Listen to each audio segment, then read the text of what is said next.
DNFing books, what a concept. I personally wanted to do this video because there's books on my TBR cart that I'd started, put down, fully intended to finish, but with my ever-growing 200 plus physical TBR, I needed time dedicated to just that. So in this video, you're going to watch me read 3 books that I DNF'd. I hope you enjoy.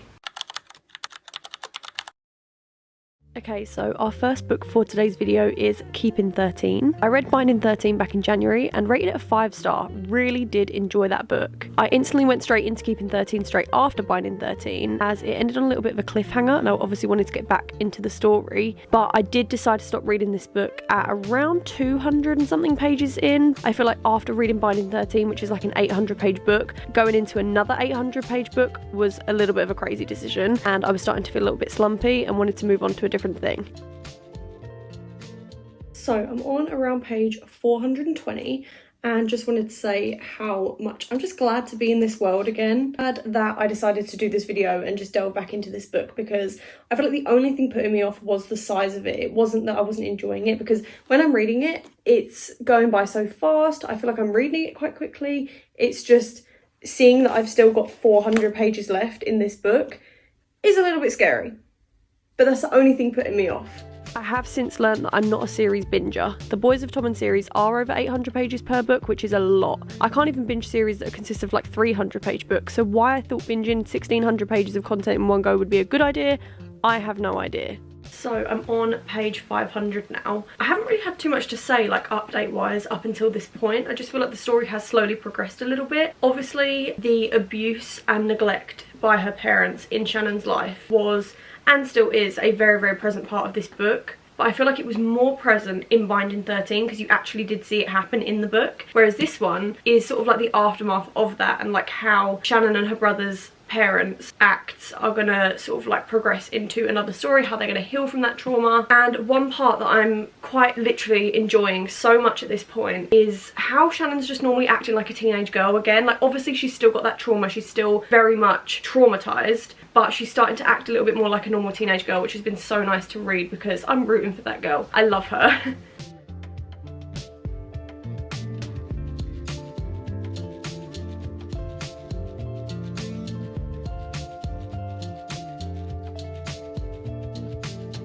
At the 600 page mark, the story took such a rapid turn of events I literally didn't want to pick up my camera and speak, and I just wanted to binge the rest of the book, so that is exactly what I did. The stakes suddenly got so much higher and I was so invested.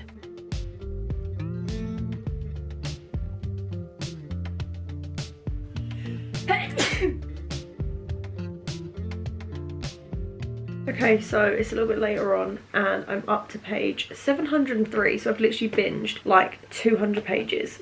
Since I last spoke to you and literally just tonight in this last sitting, which means that I have 100 pages left. It is getting a little bit late now, but I am going to plan on finishing the last 100 pages tonight, but I do have a huge headache, so I'm not sure how that's going to go. If not, definitely going to be finishing it tomorrow. But I just wanted to say, like, I can't really say too much about the second half of this book, simply because I feel like it is just going to be like that massive spoiler because it's such a long book anyway. Obviously, as we're nearing towards the end of the book, this is where things start to unravel and things are starting to really progress. Like the story has taken a huge turn and something that I wasn't really expecting, so it's a little bit crazy. But one part of this book that I have enjoyed probably more than the last book was the fact that Johnny's parents, Mr. and Mrs. Kavanagh, have been like so much more involved in this book, and they're such lovely people and they're funny, and it's funny to see like Johnny's dynamic with them, and I'm just really enjoying seeing them, and I'm really loving their aspect in this book. As much of a long book as this is, I don't want it to be over, even though I've been reading it since February. Crazy stuff. The fact that I've literally binged it all in one day when I've been on this book for months is just, it's crazy. I think, why didn't I just read it?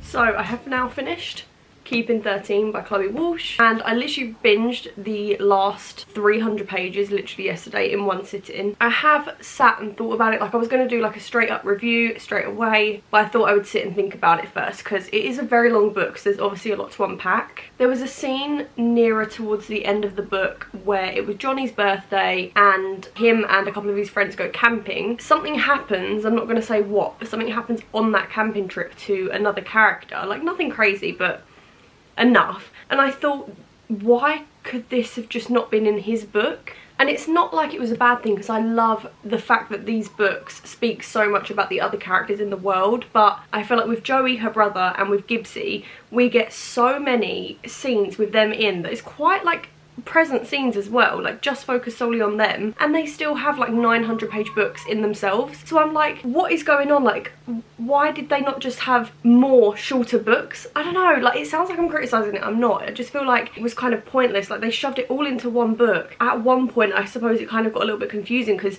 you're meant to be focusing on Johnny and Shannon, and half of it is about Gibbsy and Joey and Claire and Aoife and all of them people. So I'm like, this could have been half the size, just separated into 2 books based on different people. I don't know. Don't get me wrong, I loved the scenes with the other people. I love Joey and I love Gibbsy, but there was so much about them that I was like, I could have easily just saved this for their book. But it was still good. I still loved it, and I love the scenes, and I feel like in a way it was kind of done well. You're never bored. Even though it's a really, really long book, it doesn't go on for a long time, if that makes sense. There's always something going on, whether it's between our main characters or side characters, and it has made me more excited for the other books. I still am not sure if there's any words that I can say that could put into words how I feel about this book. I did rate the first one a 5-star, and I feel like I'm going to rate this one a 4.5 or a 4.75, because although I did take that massive 6-month break in between reading the book, whenever I was reading it I was enjoying it. It's just that one of my main reasons for DNFing this in the first place was because it's very long, and I knew that it would take me like over a week to read, and when I'm reading for videos and stuff I just need to get them books done. So I was like, I don't have time to focus on a big chunky book right now, and it wasn't one of them ones that I wanted to just put an audiobook on for or just skim over, because I really am invested into this story, so I didn't want to waste it for a time where I wasn't ready for it. But I'm so glad that I read it now, not only because it's off of my Goodreads and off of my TBR, but also because I feel like it came at a good time, and I'm glad that I read it when I did. The fact that I read over 200 pages of it and then finished the rest made it seem like a shorter book, even though it wasn't. And that is one word of advice I always tell people about these books, is people say to me,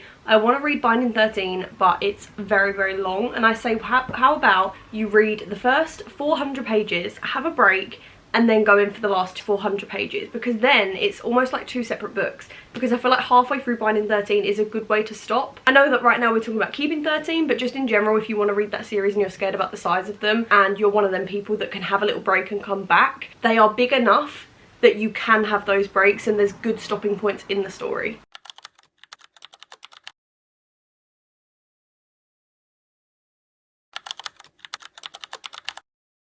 But the next book that I'm going to be reading for this video is The Score by Elle Kennedy. This, compared to this in size, is really making my heart happy right now. This seems tiny, even though it is still 350 pages. The reason that I DNF'd this one is because I read it in February. I think in February I was just going for a kind of weird slumpy time, so I just wasn't really getting into many books. But I managed to get around 50 pages in, and I softly DNF'd it because I just wasn't really ready for it at that point. And I think I'd also read another hockey romance nearer to that point, so I didn't want too many in one go, and I just sort of, I felt like I'd already read the same thing. I started reading it again a couple of weeks ago and got up to page 100, and then softly DNF'd it again. I was kind of just hoping that this was going to be one that I just slowly mood read throughout alongside other books. So for example, if I was reading a thriller or a fantasy, if I fancied a little bit of romance, I could sort of sprinkle into this one. But now I feel like it is about time that we sit and just read the rest of this book. The fact that we've already got like a third of that done, pretty much, nearly,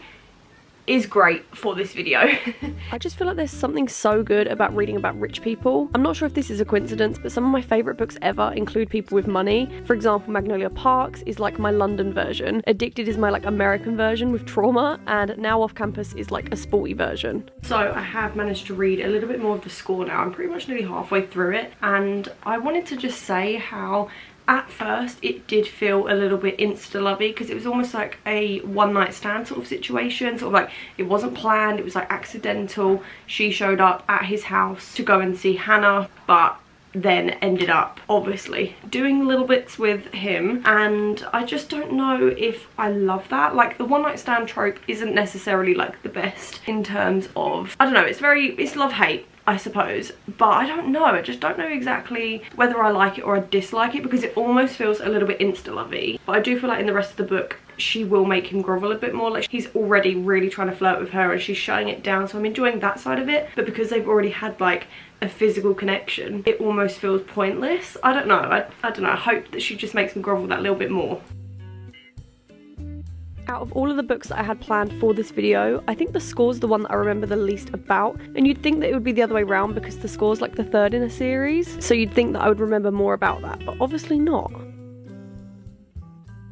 I'm on chapter 19 and I just feel like the miscommunication thing is quite present towards like the middle of this book. So if that's not your thing, maybe you won't like this. Like, it's nothing too crazy. It's not like anything that's like make or break for their relationship, but I just wish that these two people would just talk to each other. Because do you know how much better the world would be if people just said how they feel and people just communicated? Because this is frustrating because of that now. I did start getting a little bit frustrated towards the end of the book, because by chapter 34, which is near the end, the main character was still really insecure and just a little bit not confident in herself, and it was just quite frustrating, because I think you've read all of this book, you've had this whole journey and you're still feeling that way.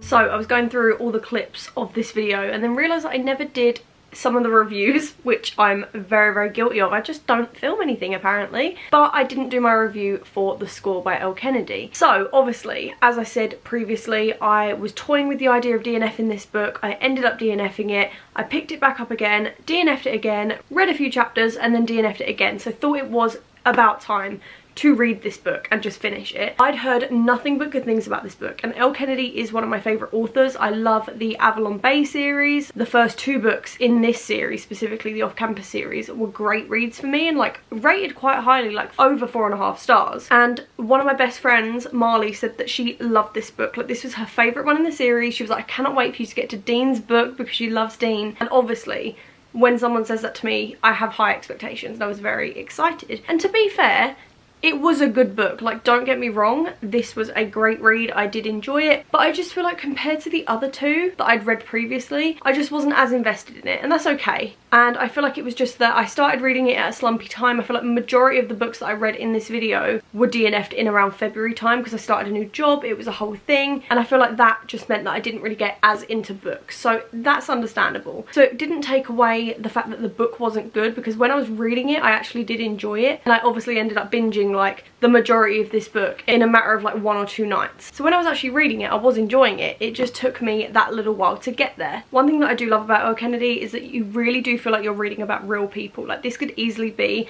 a real college, a real life group of friends, and that's what's great. So I think I am going to rate this one like a 3.5 or 4 star, because it wasn't a bad book. I just wasn't ready for it at the time, but I did enjoy it.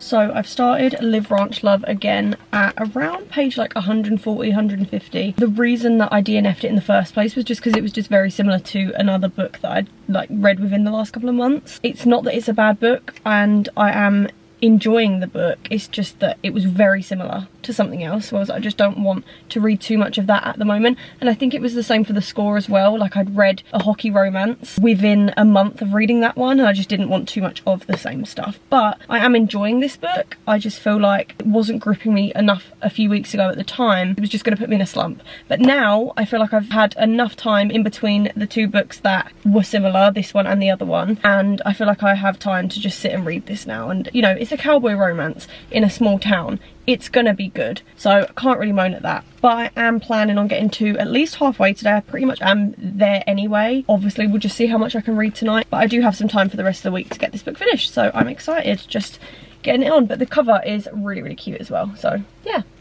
I feel like this book was marketed as an enemies to lovers to me. Like when I saw it, I heard that it was enemies to lovers. Not necessarily high stakes, but enough that it's like the tension and everything that you kind of want in an enemies to lovers book. And I will just say that I think it is grumpy sunshine at best. I don't see the enemy side of it at all. They don't like each other at the start, but it's nothing too crazy. It's nothing like enemies or anything like that. There is enough like tension and stuff like that to enjoy it. But I feel like that is what was missing a little bit in this book, which is the reason that I didn't want to finish it at first. I was expecting the stakes to be higher, a full-on hatred and like a full-on valid reason for the hatred. I don't know, but it's still really, really good and I'm enjoying it now, like the second time reading it. I mean, finishing it off, but I don't know, I just thought that there would be a little bit more like enemies to lovers, only because of what I've been told about it. Like if I didn't know that going into it, then I wouldn't mind. So out of all the books that I read in today's video, Live Ranch Love was the one that I'd read most recently. I got it for my birthday and I started it pretty promptly. I'll be real, the reason I stopped reading this is because it literally felt like I was rereading this book as it was so similar.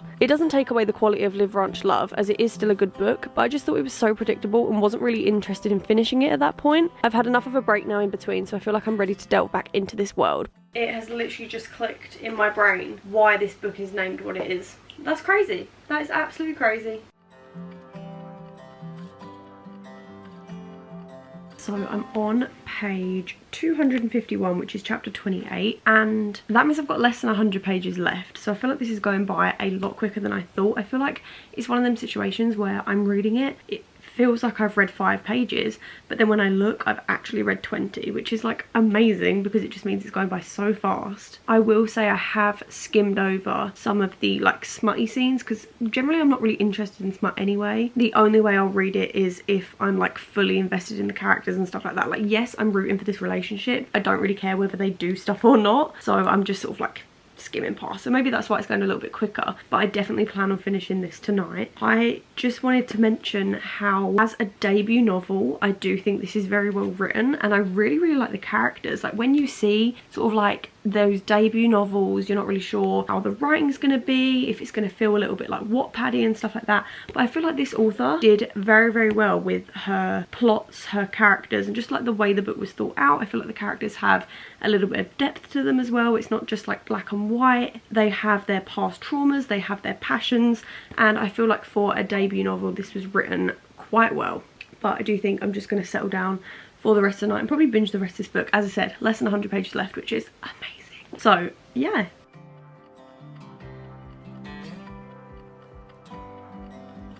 And another thing that I didn't say is that it is also on Kindle Unlimited, so I have been loving switching between the two. I feel like now it's getting to the later point of the night, I'm definitely going to switch to my Kindle and have a little lay down because I am getting tired.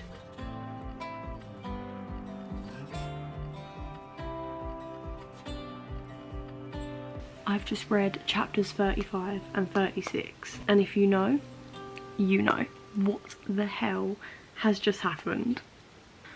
I was not expecting that.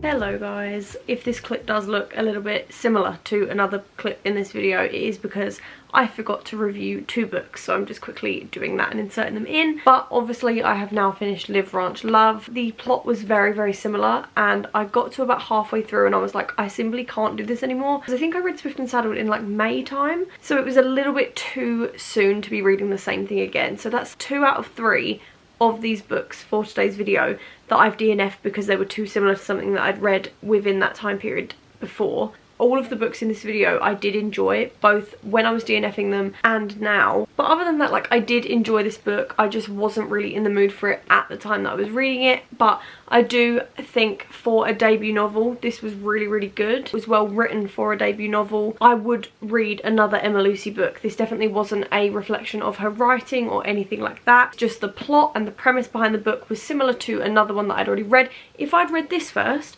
I may have struggled with Swift and Saddled. It's just that they were very similar, and sadly I did read Swift and Saddled first and absolutely loved it. So it just meant that this one was just like on the back burner just a little bit. But it was still a good book. If I'm judging it like just on its own as its own book, it was good and I did enjoy it. But obviously now I finished it, I pretty much read the other half of it, as I said, in like 1 or 2 sit-ins, same as the score, and it was good. I enjoyed it. There's not much more I can say, there's not much more I have to say other than the fact that it was good. I don't know, I just feel like this is a really bad review, but I don't really have too much to say on it, which is kind of a good thing. It's just like, okay, it wasn't the best book in my opinion, it wasn't the worst book in my opinion, and that's just where I stand with it really. But overall I think I am going to rate this one a 3.75 star. But that is everything for today's video. I hope you did enjoy it. I'm glad that all of those books are finally off my physical TBR. We obviously read Keeping 13, that was over 800 pages. We read The Score, which has been on my physical TBR for ages and had been in my like DNF list since February.